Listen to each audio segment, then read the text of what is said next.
there, Dr. Sheep here. Welcome back to our TGIF Talks, episode 140. Woo! I'm your host, Dr. Sheep. Join my co-host, Thomas Phil. Why?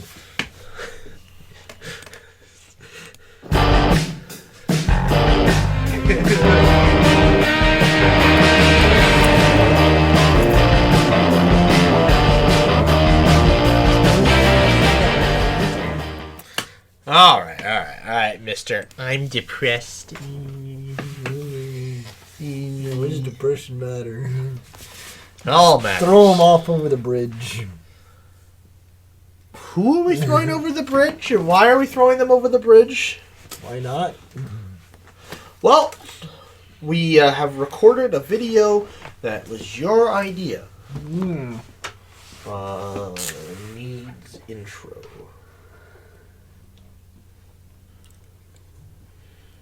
How does that feel?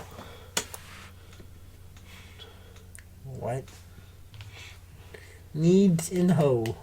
It's supposed to be a T, but as I've clearly expressed here, I-N capital H-O. should we talk about the list again? Yeah. Since we were kind of in mid list, and then I was like, holy fuck, I need to go to bed. Oh, yeah. Where did we leave off?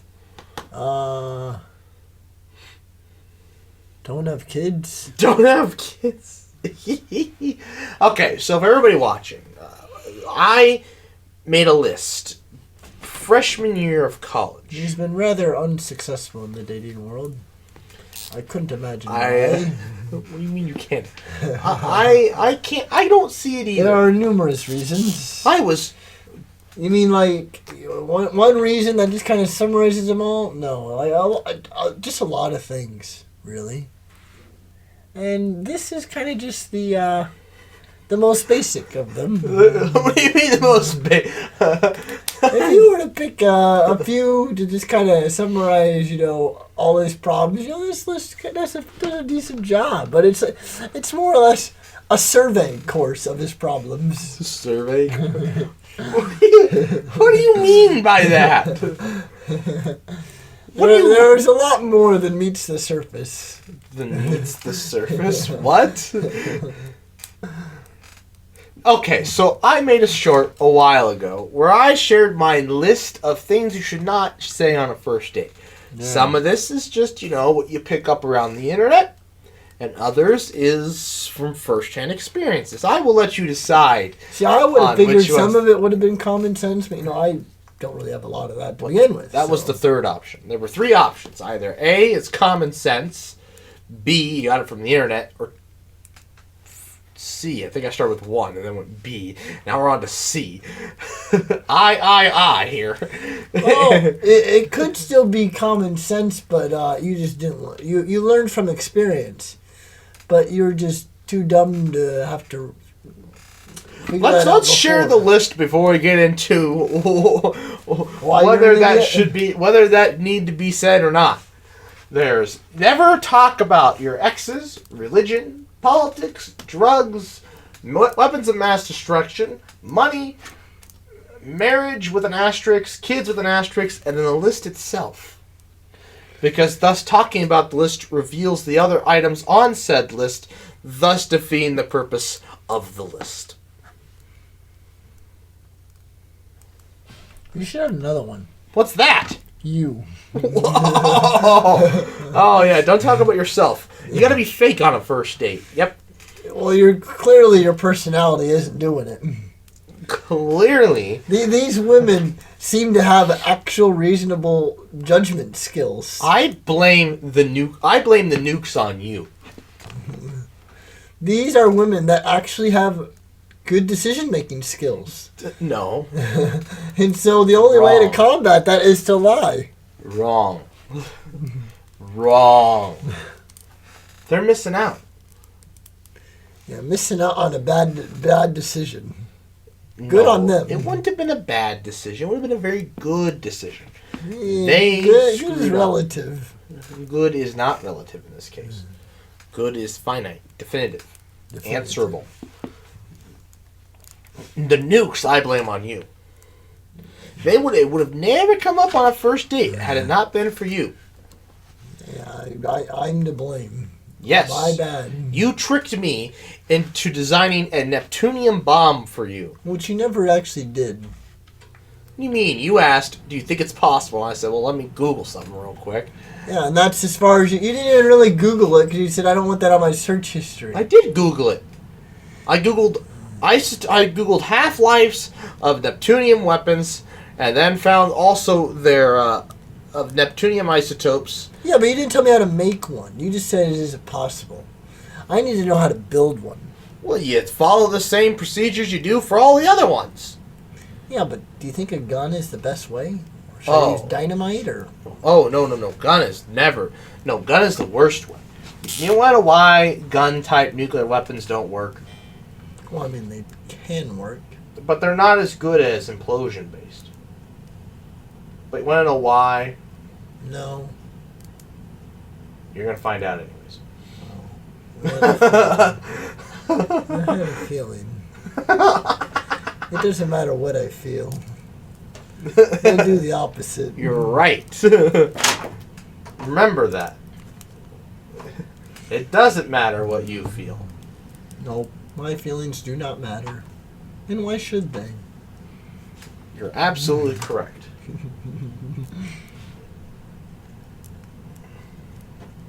So, alright kids, why do gun-type nuclear weapons not work? Alright, so. Yeah, kids, why should you not play with guns? Gun-type nuclear weapons don't work because as the nuclear fissionable material travels down the tube, when it makes contact with this part, the fission reaction kick starts. And in this moment, it is possible that the reaction will go off, causing your mushroom cloud, but this half of the fissionable material and this half of the fissionable material do not get used. Instead, you have a much lower yield. It's more of a fizzle, if anything, and it's much dirtier. A lot more fission, a lot more radioactive fallout. A lot of uranium just being spread across the desert or city that you're trying to level. In a implosion-based system, the problem with the implosion-based system, and the only reason why it's only issue with the implosion-based system is that you have to get it right. If you don't get it right, the rate at which it implodes or whatever. If you don't get it on all, it has to be the explosion has to be equal pressures in all directions. Otherwise, once again, you will end up with unfissioned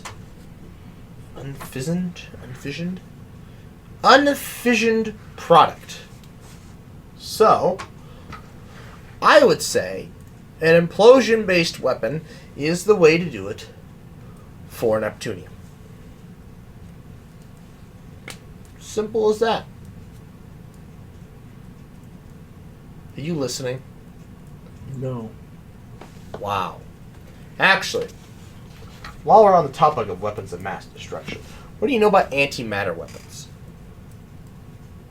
The basics. Good. The definition. Good. That's about it. What's the definition? Is there an actual definition? Yes. Oh. Do you know how an antimatter weapon would work?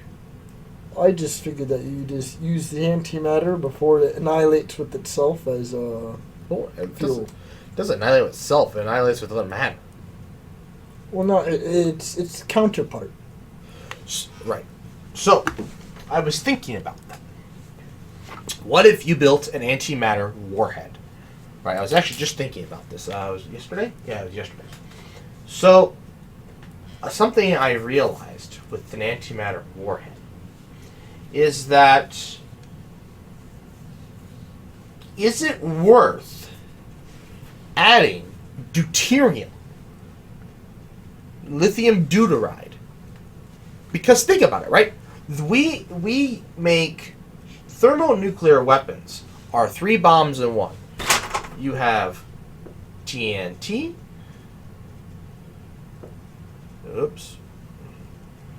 You have TNT plus an A bomb plus lithium deuteride. The TNT plus A minus bomb. So really just bomb minus bomb. So really you're left with A plus lithium. Yeah, pretty much. Which is the lithium sets off the A bomb. The A bomb sets off the lithium deuteride. Mm-hmm. I had a thought. Could you, or is it worth having your antimatter? So so we have our containment device here. Okay. Just a box. We have a containment device here with our antimatter in the middle. And then you'd have some sort of... It would have to be a fusion reactor, keeping it from... That's the only way you're going to generate enough power, right? I mean, I guess... Could you have a small fission? But see, that's the... See, I always thought the whole point of an antimatter weapon was so that you don't have nuclear fallout. You can have all the power of an A-bomb without the radiation. But then I learned that's not the reason why Earth becomes uninhabitable. Oh, no. It's because of how much destruction you cause, the amount of ash that you generate, that the Earth becomes uninhabitable because of that. So... if you're just doing A-bombs anyway, if you do antimatter weapons, you're just having the A-bomb without the A. You're going to end up at the same place, so it doesn't matter. Anyways, but let's say you still want to prevent those bad fission products. So we have a fusion reactor. What are you powering this fusion reactor with? Deuterium. So we'll do a little. Well, this will be our fusion reactor. Okay. I don't know what a fusion reactor would look like. Let's imagine it's something stupid, like a wagon. Okay, and it's powering our containment device. Right. So then we have our deuteride here. Is it worth adding the deuterium, the lithium deuteride, to increase the yield? I realized no. Because you don't need bigger magnets to contain more antimatter. You following along here? Yeah. So I realized there's a curve to your yield of your antimatter weapon without increasing the mass of the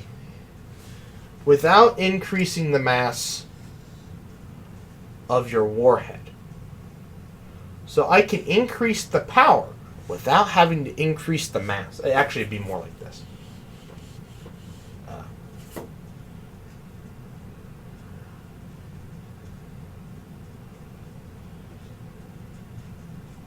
Mass yield. I can increase the yield of my antimatter weapon without increasing the mass of the conventional weapon. So when you're in this area, adding lithium deuteride, so when you're in this area, adding the lithium deuteride is probably worth it. Because you have to greatly increase the mass of your warhead to get any more yield out of it. Granted, I don't know what this is. I mean, this could be world-ending. Well, this is your yield's going down. With respect to the... Oh, Okay, let me... It's not a curve, then. Because if my mass is this. It's more of a... like that. Alright, let me get rid of this cone. This cone's in the way. It's more of a... You get this steep increase, probably a plateau. Oh, no, not a plateau. You get this steep increase, and then that. Probably for a point. Because you have to... It probably... Yeah, it's probably something like this. And then up again. And it does this, depending on how you have to scale the mass of your thing. But at some point along this somewhere, you're gonna have a bomb that's capable of ripping the crust of the planet off. I would assume. But your yield's not going up. Well, it's going up ever so slightly. Somewhere in here, probably. But anyways, so for Why does it have those steps then? So for this part, to increase the yield without increasing the mass, with that much. No, you have to increase the mass to increase the yield. Yes. Right, but without having to add more magnets and more bigger fusion reactor, all you have to do is add a tank of lithium deuteride. And your instead of you're adding only a little bit of mass, but getting You're talking about the wrong part power. of the. You're talking about the wrong part of the curve. Well, yeah. So You're talking about the wrong part of the curve, then. Okay. So your warheads. See, this is exactly why I said you would fail at getting a nuclear physics degree. You don't even know how graphs work. I'm working on it. I said I could do it if I apply myself better. I haven't done math in years. It would take This time. This is the third revision of redesigning this graph that I don't even know what you're talking about. I've never even heard of this thing. Antimatter weapons? No, this yield mass curve. I came up with this in my head. Well, so you don't even know if this is how it works. No, this would be how it works. This yield mass curve? What's it called then? It doesn't have a name. I literally came up with this, but it would impact because think about it, right? You could only This is how the curve looks. The magnets can only be. It would be, yes, theoretically. So then, what's the name of the curve? There isn't. There is. I literally came up with this while I was mowing. Yield mass. I didn't Google anything for this, but Is it only antimatter weapons or all weapons? specifically, it would be applicable. It might work in nuclear weapons as well. Actually, yes, it does apply to thermonuclear weapons. The Tsar Bomba was very impractical, despite the fact that it had a larger yield than was a more conventional weapon, but the mass you had to add to it was insane to get the bigger yield. So it would work in this case too, because think about it, right? The magnets have to be so powerful, which means they have to be a certain size already to be able to contain your antimatter. Thus, there is going to be a set containment field size that's like the smallest it can be. Right? Does that track? I'm trying to find this curve. It doesn't exist. I literally came up with it. So how am I supposed to believe this? And just think about the theory, okay? The theory goes the magnets can only be so small to still be powerful enough to contain the antimatter. Okay. Correct? I don't know enough, but okay, I'll take your word on it. Okay. I don't know enough. So the magnets can only be so small. You can't use, fridge magnets to contain to contain antimatter. Okay. Right? So that means at the smallest antimatter warhead that has a set size. Okay. For how small it can be. Yes. So that means I can keep pumping in antimatter from 0 to whatever the maximum limit of that size of warhead is, increasing my yield without increasing my mass at all. I'm just increasing it by the gram of antimatter, by a few more grams of antimatter. But does it actually give you that much more yield? E equals mc squared. Yeah, but you said... 1 gram versus 2 grams, you've doubled your yield. 3 grams, 3 times your yield. 4, you've multiplied it. 10 grams, if you can contain 10 grams of antimatter. All the while, you still require the same amount of energy to contain it, and you still require the same size of magnets. But at some point, you're going to run out of room. Then you have to make bigger magnets, and that's where the second part of the curve comes in. That's where this part of the curve comes in. Because you have a set size, right? Actually,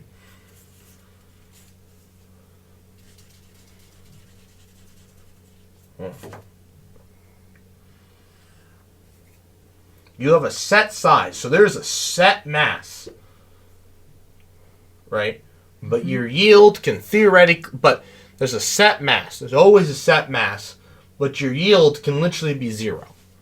Because there's always a set mass. So your mass is always it's going to be like this. Pretty much. With a slight slope. It's not going to be undefined, because you have to add the gram of it, more grams of antimatter. So it's always going to be, it's going to start like that. And at some point, you're going to hit the point where, I can't just add more antimatter anymore. My mass, I have to add a lot more mass, and without increasing your yield, because now you have to make bigger magnets. And then, possibly, I don't know, this is where we're getting to even further territory of theory. You would be able to end up at a point where, okay, I've made really big ones, to the point where I can contain a yield so high that the Earth will be wiped out. See, that's what I don't know. How do you know that how do you know you can keep increasing your yield without having to increase the size of the magnet? It shouldn't matter. Why? Because why should it? Why would you need... You have more antimatter. Shouldn't you need bigger magnet, more powerful magnet? It is true. But like I said, you have to... Because you're acting like there's a range. Like there's a range. Like I don't know if that's true. If well, there on the low end there is. On the high end, I don't know. But the low end, there's guaranteed to be a range. Because you can only make the powerful magnets but can you actually double and triple as you claim? Maybe double. That's what I'm saying. I don't know if I don't know if that's even true. If you really need a gram of antimatter, because we'd have to do that math.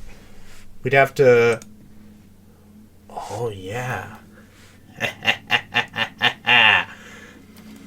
I just realized. So you're not just annihilating 1 gram of matter. If you're annihilating 1 gram of antimatter, you're not just annihilating 1 gram of antimatter. You're also annihilating a gram of regular matter. Thus, holy shit. That's gonna get exciting. Very exciting. That's what I'm saying. You're going to need bigger magnet each time. That means, like I said, there has to. I know on the large end, yes, but on the small end, there's got to be a point where you can only make it so small before it can't contain anything. I don't know. I don't know enough about the subject. But I would assume like that's how it works. Like I told you, I don't know enough about the subject. Well, I'm sure the nuclear physicist that's subscribed, he can answer these questions for us. That's a very loud vehicle. Should I go throw a cup at him? Like, shut up! Yeah. Throw that jar of change at him. Fucking just murder him. Watch it implode his head. Come on, you gotta laugh, otherwise it's not funny. It really wasn't that funny. But you're smiling about it. No. You were. You were. Anyways, but there would be on the low end. Because, like I said, you can only make it so small without it not being practical anymore. Anyways. So the question was, would you be able to add lithium deuteride alongside as a way to increase the yield without having to get bigger magnets?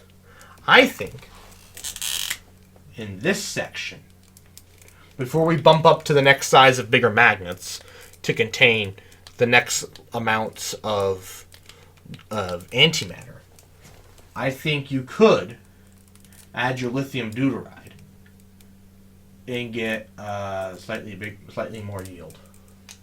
It's not antimatter yields, it's only fusion, but it is more yield. If it was worth it. And the nice part about the fusion products shouldn't be radioactive. Or if they are, they should burn up quite quickly. Compared to the fission products. To my knowledge. I don't know. I guess I don't know how any of that works.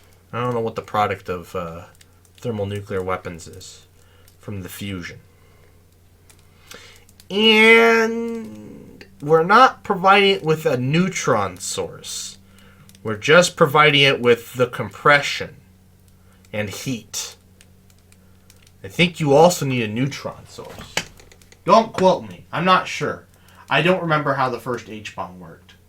I don't remember if they didn't have a neutron source or not. Or if they thought they needed a neutron source, which is why it was so big. Then they realized they didn't need a neutron source. These are questions life needs answered. But anyways. Don't talk about this on a date. I mean, unless she's into this shit, you know. Yeah. She's like, what do you think about nuclear weapons design? I'm like, oh, where do we begin? Where do we begin? The Halifax explosion. The Halifax explosion? Yeah. What's that? I think that's where you begin. What's that? You don't remember? They talked about it in Oppenheimer. You don't remember? No. It was the largest explosion prior to the nuclear bomb. Oh. They talked about it briefly. It was like one sentence, so they mentioned it. Oh, yeah. I suppose if you didn't know the history, it probably just went... They completely missed it, you know, but... I don't know. I caught it.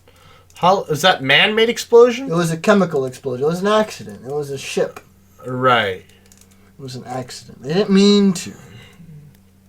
Was it carrying fertilizer? I don't remember what it was carrying. It was a chemical explosion, though. That's all I know. That's the largest human-made explosion. Man-made, yeah. Yeah, because I'm pretty sure Krakatoa... Well, yeah, it's obviously, you know, the Big Bang was... That's not an explosion. It's a type of explosion. So I always used to think that. But then Dr. Becky and other physicists were like, wrong. It's like outward expanding. Not really. What do you mean that's not really? That's under like the way they teach you in like all physics until like college, and then in college they're like there really wasn't they don't talk about Big Bang. There was nothing school. And then there was everything. Yeah, it happened everywhere. The Big Bang happened everywhere. Thus not an expansion. It was a little expansion everywhere. It's like rye bread. Yeah, it's every part is getting equally far away from each other. There's no central location. Right. Every part of the universe is exploding. I guess. But their always big thing was, and Dr. Becky talked about it, she never liked that using it as an explosion because what is it exploding into? It can't be... You can't be making... That's the beautiful part about infinity. You never run out of it. You expand into yourself. How peculiar. It's a wonderful thing. Uh-huh. I'm sure. Anyways. So, and then drugs. I'm pretty sure I talked about drugs in the same date that I talked about the Neptunium weapon.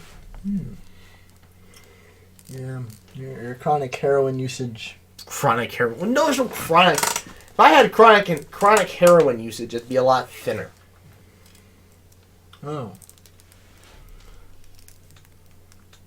So, there's that. No, it was I was well, maybe it wasn't the same date. Because when did I watch Breaking Bad? With me? No, when did I just watch it in general? Oh, well, you watched it with me in 2019.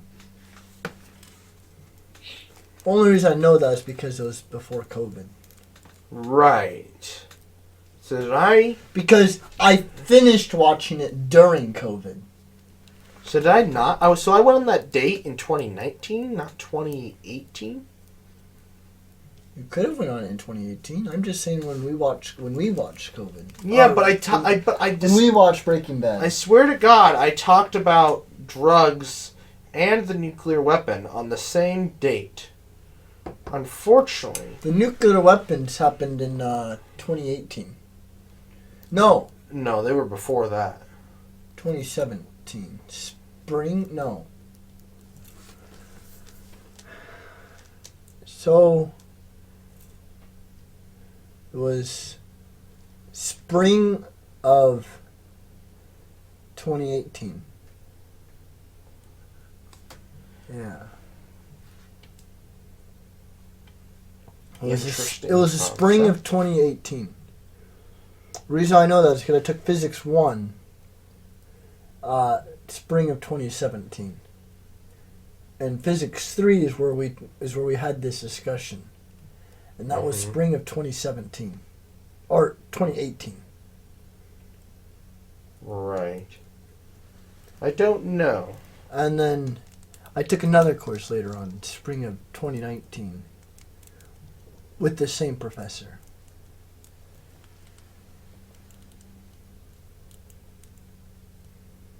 Spring of 2019, yeah. Oh. I started Tinder in 2020. Oh, no. Sorry, it was August 2019. Okay, I was going to say, you started before I did. Because I had a little run with it. No, but it was August 2019. So it what? No. Yes, because I started Bumble. I started Bumble freshman year. Well, that's why I was getting confused. I started Tinder, and that's where I met the girl that I talked to drugs and nukes about. So I must have been watching Breaking Bad at the same time. Fascinating. Which is where, X's religion and politics was always on there. And money, that one's always some people, it doesn't even include a lot. Not with the big three. Money like what? Who's paying for the date, or what is money? Just money in general. Apparently Americans don't like to talk about money on dates. Money? Like, how do I put this? How you spend it, how you save, blah, blah,